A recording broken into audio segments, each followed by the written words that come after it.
아주 오래전에 친구 목사가 자기 와이프를 아내라 이렇게 소개하더라고요. 제 아내입니다. 이 아내라고 하는 단어는 결혼하여 남자의 짝이 된 여자를 이르는 말이다. 그렇게 합니다. 다른 말로는 여보, 또 마누라, 임자라는 단어도 있고요. 아내, 당신, 안사람, 색시, 여편네라는 단어도 있습니다. 예. 근데 이 아내라고 하는 단어는 소학에 보면 안해라고 되어 있어요. 안해. 예. 아내는 원래는 안해로 되어 있다.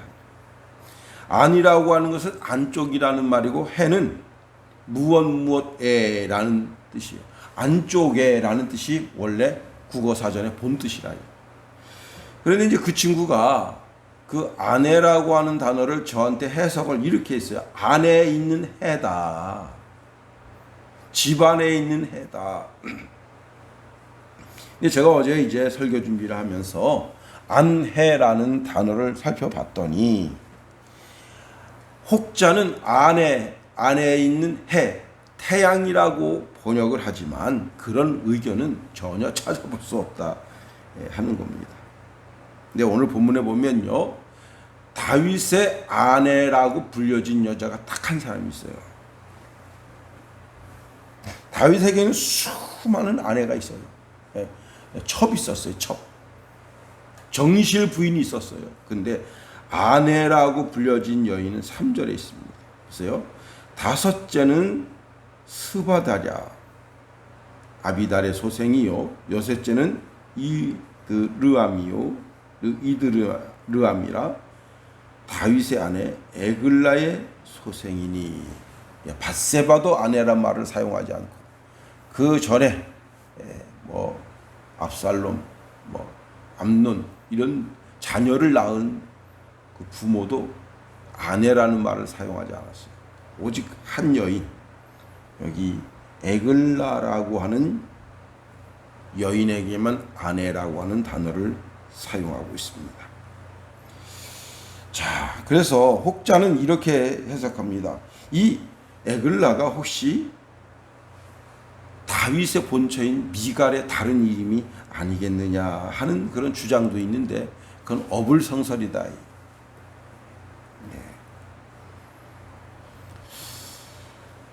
자, 오늘 이제 본문은 역대상 3장 다윗 왕가의 자손들에 대해서 쭉 이야기 나옵니다. 하여튼지간에 다윗 이새의 아들로서 막내 아들인데 하나님의 축복을 받아서 한 시대의 왕이 됐습니다. 근데 이 다윗은요, 무슨 뭐 왕이 되는 왕제 교육을 받은 사람이 아닙니다. 그냥 목동이에요, 목동. 예. 목동이라고 하는 것은 가장 천한 직업입니다. 우리가 생각할 때 무슨 그 만화 영화에나 나오는 것처럼 이게 딱 푸른 초장에 양들이 쫙 있어가지고 거기서 목동이 누워가지고 휘파람이나 불고 그런 거로 생각하면 큰 오산이에요. 목동은 그런 게 아니에요. 특히 이스라엘에 있어서 목동이라고 하는 것은 하루 종일 걸어다녀요. 하루 종일. 양보다 먼저 보고 양보다 먼저 알아내야 돼요. 꼴이 어디 있는지, 물이 어디 있는지 이걸 그래야 양들을 편안하게 꼴을 먹이고 물을 마시게 할 수 있어요. 누가 만일 한 시대의 지도자를 쓴다면 저 둠의 산골에 가서 양을 치는 양치기 같은 사람을 갖다 왕으로 삼겠냐 이게. 그래도 예루살렘의 귀족 자녀들 가운데 좀 배움이 있고 덕망이 있는 그런 사람을 쓰지 않겠냐 말이에요. 사무엘 선지자도 이새의 집에 들어가서 처음 엘리압을 볼 때 마음이 떨렸어요.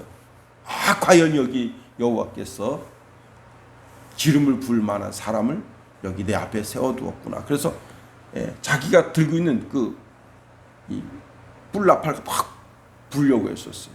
그때 하나님께서 아주 급하게 말씀하십니다. 사무엘아, 너는 인간 겉껍데기 보지, 그 겉껍데기 보지 말아라.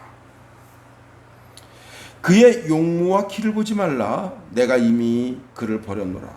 내가 보는 것은 사람과 같지 아니하니 사람은 외모를 보거니와 나 여호와는 중심을 보느냐. 중심이라고 하는 것이 마음이에요. 마음을 보신다. 하나님을 뜨겁게 사랑하는 마음이 있는가, 그걸 보신다. 그리고는 굳이 다윗을 한 나라의 왕으로 세웠습니다. 다윗은 평생에 한 번도 하나님을 대하여 하나님을 섭섭하게 해드린 적이 없어요. 그는 늘 신앙 가운데, 말씀 가운데 살았습니다. 자, 그런데 아주 놀라운 것은 다윗에게는 수많은 아들들이 있어요. 그것이 오늘 본문의 말씀인데요. 그 가운데 이제 출생 신분이 좋지 않은 첩의 아들이 솔로몬인데, 그 솔로몬이 어린 나이에 왕이 됐다 하는 말씀을 기록하고 있습니다. 하여튼 오늘 본문에 있는 말씀을 통해서 한 세 사람 정도를 살펴보려고 합니다. 첫 번째요, 압살롬입니다. 2절 말씀에 보니까 셋째는 압살롬이라 그슬 왕 달메의 딸 마아가의 아들이요 그랬습니다. 압살롬은 다윗이 헤브론에서 낳은 세 번째 아들이었다 하는 겁니다. 아주 미남이에요. 잘생겼어요. 그래서 사무엘하 14장 25절에 보면 온 이스라엘 가운데 압살롬같이 아름다움으로 크게 칭찬받는 자가 없었으니 저는 발바닥부터 종수리까지 흠이 없음이라 했어요. 우리나라의 온 국민이, 특히 여자들이 야, 참 저 남자 멋지다, 그렇게 바라볼 만한 남자가 누가 있겠는가? 연예인 장씨가 있을 겁니다.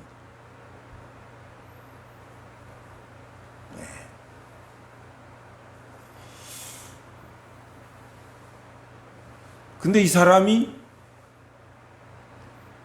온 국민 보기에는 겉껍데기는 좋아요. 사람 여심을 훔칠 만한 사람인데 남심은 훔치지 못했어. 왜냐? 군대를 안 갔어요. 군대. 대한민국은 군대 안 가면 쪼답니다. 왜 안 갔냐? 심신미약으로 안 갔다. 아니, 심신미약으로 안 간 사람이 어떻게 영화 배우를 하냐? 뭐예요? 뭔가 좀 구려. 그 사람이 현재 상태에 돈을 많이 벌고 뭐 아파트를 몇 채를 가지고 있고 빌딩을 가지고 있고 그런 거 다 그 별로 중요하지 않아요. 남심은 훔치지 못했어. 왜? 마음이 구린 거예요. 근데 연예인들이 웬만하면 다 그래요.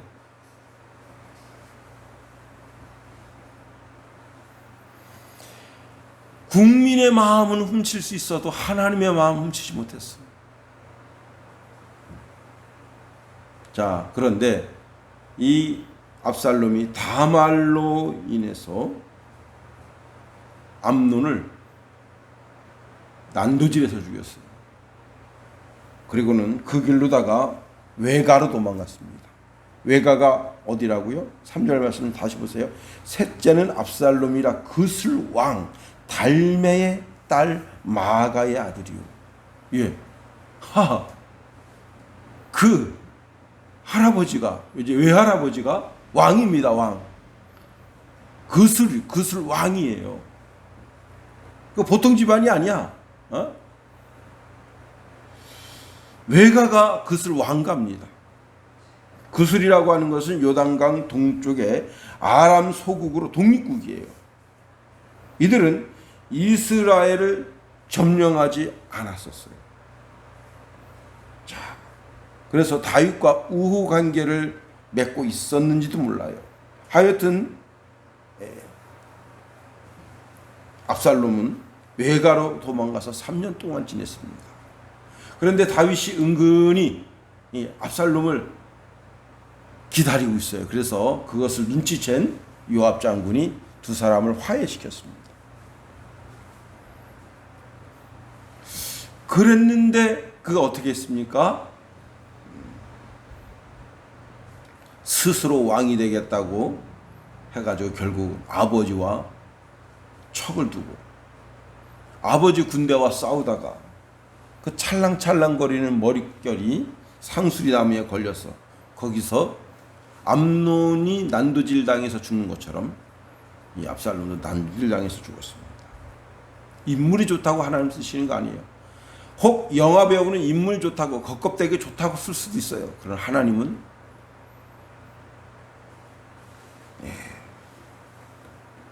그 마음 중심을 보신다. 두 번째로 생각할 수 있는 인물이 뭐 여러 인물이 있습니다만 나단이라고 하는 사람을 생각할 수 있어요. 예, 다윗의 아들 가운데 나단이라고 하는 아들이 있습니다. 5절 말씀 보세요. 예루살렘에서 그가 낳은 아들들은 이러하니 시므아와 소박과 나단과 솔로몬 네 사람이요 다 암미엘의 딸 바수아의 소생이요 그랬습니다. 다윗이 이제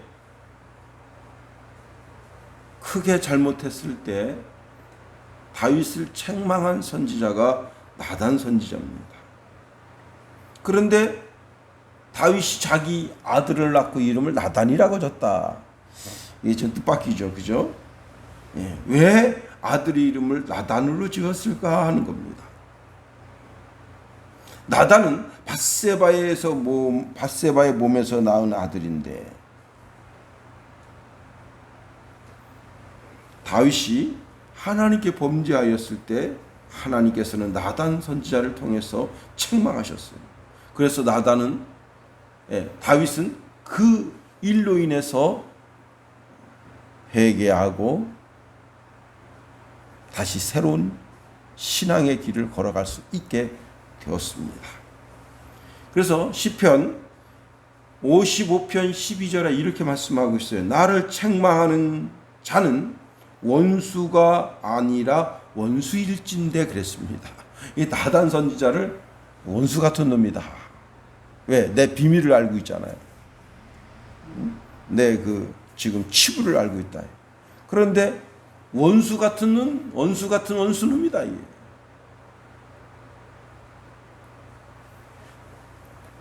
결국은 나단 선지자의 충고를 받아들여서 그는 회개했어요. 그럴 때 하나님은 나단 선지자를 통해서 즉각적으로 말씀을 주십니다. 여호와께서도 당신의 죄를 사하셨나니 당신이 죽지 아니하려니와 이 일로 말미암아 여호와의 원수가 크게 비방거리를 얻게 하였으니 당신이 낳은 아이가 반드시 죽으리다. 그래서 다윗이 밧세바와 동침해서 낳은 첫 아들은 죽게 됩니다. 그리고 이제 네 아들을 낳는데 세 번째 아들이 바로 나단이에요. 나단이라고 하는 말뜻이 중요한데 자기 양심을 지키는 사람이란 뜻입니다. 그래서 아마 나단이라고 이름을 짓지 않았는가 하는 그런 추측을 해봅니다. 나단 선지자 때문에 내 양심, 신앙의 양심을 지킬 수 있었다. 이 세 번째가 솔로몬이에요. 솔로몬. 5절 말씀해 보세요. 예루살렘에서 그가 낳은 아들들은 이러하니 시므아와 소박과 나단과 솔로몬. 솔로몬이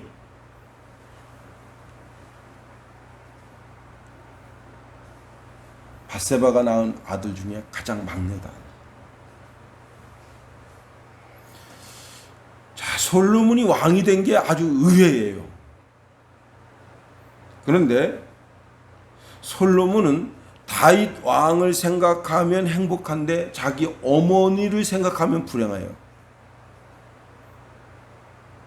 자기 아버지는 다윗 왕이란 말이에요. 근데 자기 어머니 어떤 여자냐? 왕을 유혹한 여자예요. 아주 행실이 안 좋은 여자예요. 예. 유부녀가 벌건대 낮에 목욕을 하면서 자기 남편을 한 나라의 왕을 유혹한 여자예요. 자, 그리고는 어떻게 했느냐? 자기 남편을 최전방에 나가서 맹렬하게 싸우다 죽게 함으로 그 가문을 망가뜨린 여자예요.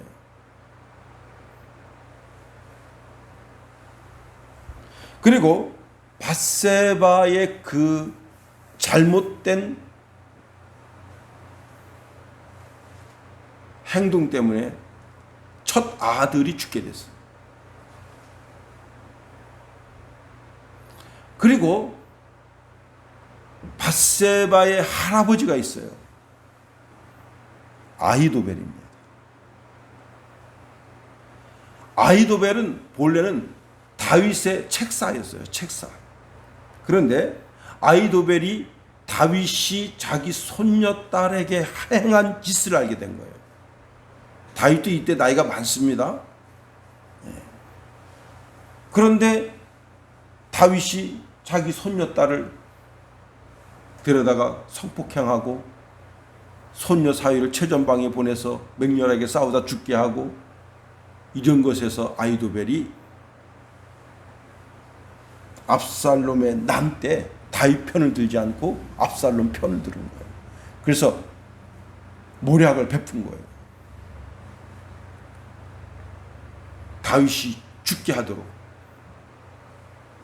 그런데 자기의 모략이 먹혀들지 않고 후세의 모략이 먹혀들게 됨으로 인해서 그는 자기 집에 가서 목매 죽었다. 자, 솔로몬이 차차 알게 되는 거예요. 그 이야기를 들을 때 기를 못 펴는 거예요. 야, 우리 어머니가 이런 년이구나. 결국은 외할아버지까지 죽겠네. 응? 그런 비판 속에 자기가 그 집안의 막내라. 그래서 그가 올곧은 신앙생활을 하지 못한 그런 이유도 있지 아니한가 하는 생각을 가지게 됩니다. 나중에. 자, 이제 말씀을 마칩니다. 다윗 왕가를 통해서 이 땅에 메시아가 오게 하시는데 그 가운데 핵심 인물이 바로 오늘 솔로몬입니다. 솔로몬은 그러한 정말 아픈 가정사를 가지고 그 가정사 속에서 왕이 된 사람이에요. 어린 나이에 왕이 돼서 하나님께 지혜를 구했고 그로 인해서 한 나라를 정말 최고의 부국으로 만들 수 있었던 왕이었다. 오늘 우리가 다윗 가문의 계보를 보면서 이런 사람도 있고 저런 사람도 있고 이런 형편 저런 형편 처지인 사람이 많이 있지만 다윗처럼 올곧은 신앙생활을 해서 하나님과 사람 앞에 칭찬과 축복이 있는 주의 백성 다 될 수 있기를 예수님의 이름으로 축원해 드립니다. 주기도문 하겠습니다. 하늘에 계신 우리 아버지, 아버지의 이름을 거룩하게 하시며 아버지의 나라가 오게 하시며 아버지의 뜻이 하늘에서와 같이 땅에서도 이루어지게 하소서.